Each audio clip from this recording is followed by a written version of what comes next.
Alright, so today we are going to work on life cycle of a star. So in Ms. Hackworth's room, you guys are on, I believe, page 11 and 12. Ms. Wells, we're going to work on 18 and 19 today. And we're going to start with page 19, and we're going to do life cycle of a star.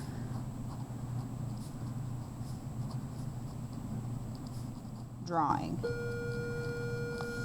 Alright, and I'm going to turn my page. Okay, I'm going to turn my page. Alright, so we are going to start here. Alright, and this is a star formation, and they happen in a nebula. Okay, alright, and really massive stars.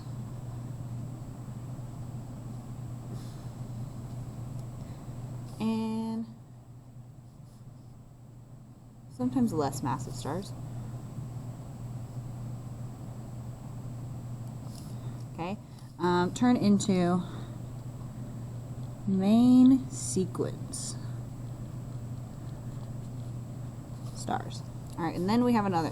So we have another path down here, so I'm gonna leave room, but we'll talk about that after we talk about main sequence stars, which is what the sun is. So here I'm gonna write the sun, capital letter sun. That's our sun, right? It's a big deal. All right, so these both either turn into one of two things. So obviously the massive ones turn into a super giant or a giant. All right, so our sun is a little less massive, so it will just turn into a giant. But now here's where the path splits again. Okay, so the more massive stars are going to turn into a, first what's going to happen, they're going to get so massive and all that hydrogen and helium, right,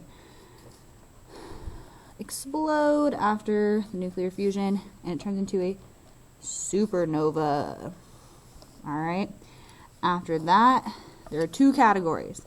So, very high mass, and it turns into a black hole,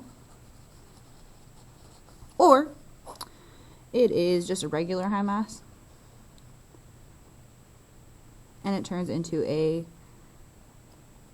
neutron star. Alright, now we're going to come back and talk about giants. So they're less massive. Alright, so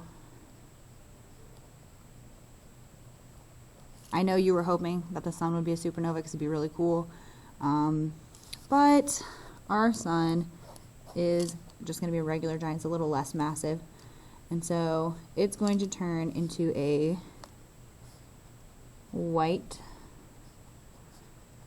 dwarf.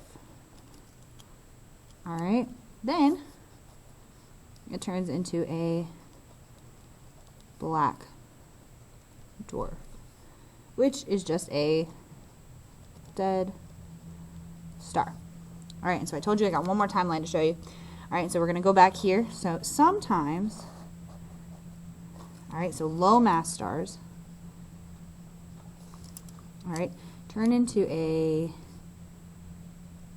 red dwarf. Alright, and their life cycle is pretty simple. It goes nebula, red dwarf, over to white dwarf, and then a black dwarf.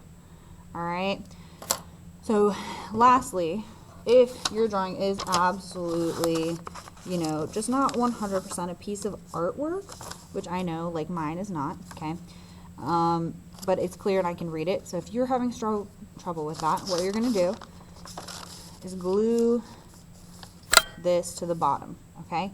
Now, whether yours is a masterpiece or not, just glue it to the bottom so that you have a reference for two different drawings, right? You have the photocopy and you have this one. All right, and so that's page 19 for me. I want to say it's page 12 for Ms. Hackworth's class. Please check your table of contents on the board and fill it out as you go. All right, so that is the life cycle of a star. That's how we're drawing that.